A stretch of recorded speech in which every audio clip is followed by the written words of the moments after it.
Right. I decided to make an independent video about my run-in with those security officers earlier today. So this is day 1A, so to speak. And the adventure started as soon as I entered the security hall. There was a long queue, like a queue of more than 1 hour, I would think, maybe even 2 hours, I don't specifically recall. So that's kind of sort of already a bad start. Then there was the issue that the e-form I filled in for that COVID problem, I did that with the previous version of filling out the form, which means that those boys and girls over there, they couldn't scan it anymore, and they said that my form wasn't valid anymore. But that's nonsense. They just made a faulty update of the automated form filling system. I would hypothesize that's a common thing here in the Philippines, but I just kept my mouth shut and hoped that they would fake their work, and they did, because I'm quite confident they did nothing useful.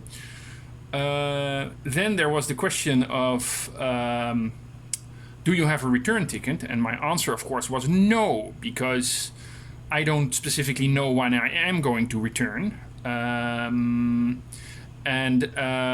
That's why I applied for a visa at the Philippine embassy, because the Philippine embassy in The Hague only requires you to send them in an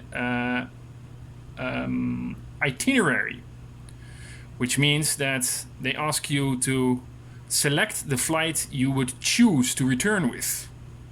And that's what I did, and that's how I got my visa. But then the boy behind the counter didn't understand that. And I think I was too honest to him also, because I flat out said that I intended to stay 4 months, which is longer than the visa actually allows me to do. And I think he knew little or nothing, and he just wanted me to hear me say 2 months, but I didn't say that. I said 4 months, and then his light went red, so to speak, and so he had to transfer me to his supervisor. And that was an indifferent asshole, to put it bluntly. A typical guy that doesn't need you, doesn't care about you, but you need him. And you have to make him care about you. And he flat out said, if you don't have a return ticket, then we are going to send you back. He wasn't sugarcoating the message either. He was just being an ass. He didn't say something in the lines as, well, that's unfortunate, because if you don't have a return ticket, then chances are that we may have to send you back. No. If you don't have a return ticket, we send you back immediately. And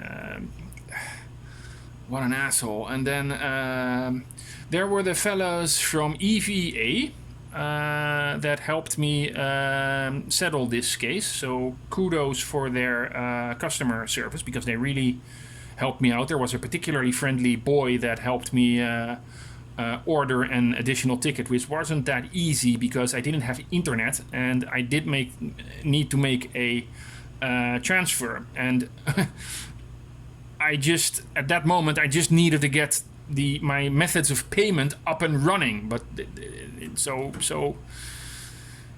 in the end, we ordered a ticket on his phone, which was of great help.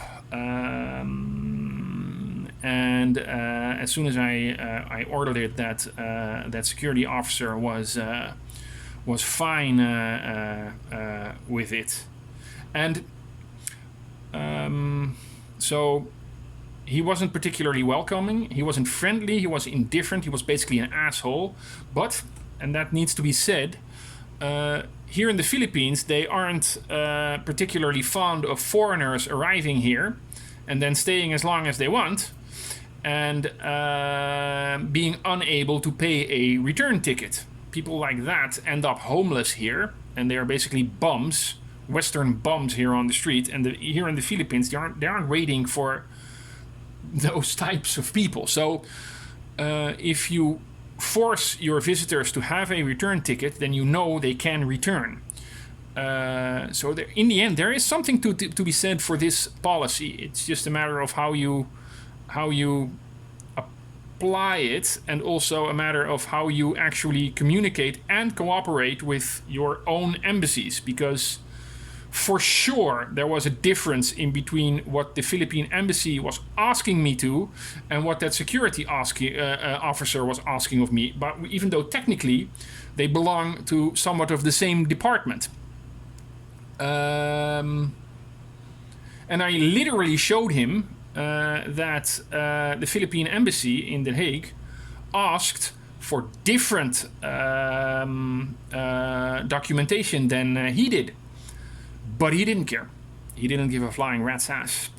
And then there was the scanning of my, which was actually quite funny, the scanning of my my luggage itself. I was very happy with the fact that the people from EVA placed my travel bag in a secure corner. So really kudos on those guys. And that one boy that really helped me, he told me that he has a sister that is engaged to be married with a Dutch man. So that was really nice storytelling. So whatever, let's just say that whatever that specific security officer broke down when it comes to being welcoming to guests, he for sure made up for it. That EVA representative for sure made up for it. And then there was the scanning of my travel bag. I had to get it from a secure corner because it took me for hours to get through security. And then I had to fill in a form, once again, of course. And it was so funny. There were, at the end of the form, there were the questions that actually matter. Like, are you taking in a kilo of gold, or like $25,000 of cash? Or questions like that. But there were also some words in there that I didn't know. So I asked that boy that was around those forms, telling me to fill them in, and he was helping other people also. And then he said, "You know these questions? Just fill in no, and then hand them to that security officer over there." And I said, "All right." And then I read the questions, and I did as he said. And then I gave the form to the security officer. The security officer placed the form on a pile of forms. And then I placed my bag on the scanning device. And then he said, no, just go. And then I went. And then I went out the door of the airport, and there were taxi drivers immediately jumping on me like flies on a dunghill, so to speak. And I sent that first wave of taxi drivers, I sent them away because I wanted to make a cash withdrawal first. And there was a short line of ATMs, like 5 or 6 of them or something like that. I had to use 3 before I used one that actually spit out a bit of cash, to my relief. So I have to figure out how to reliably make use of ATMs also. And then there was a taxi driver that offered me a ride to my hotel for about 625 pesos. I didn't trust her, but in the end I figured out that is actually a decent amount. She also was so attentive to ask me, "Do you need a SIM?" And I said, "Yeah, actually yes." And then she pointed to a booth, and basically escorted me to the booth, and I got a SIM card, and which was actually quite useful. So although initially I didn't really trust her service, as it turned out her service was actually quite trustworthy. So that was pretty good. It was a adventurous part of the day. Not particularly relaxing, but turned out not too bad.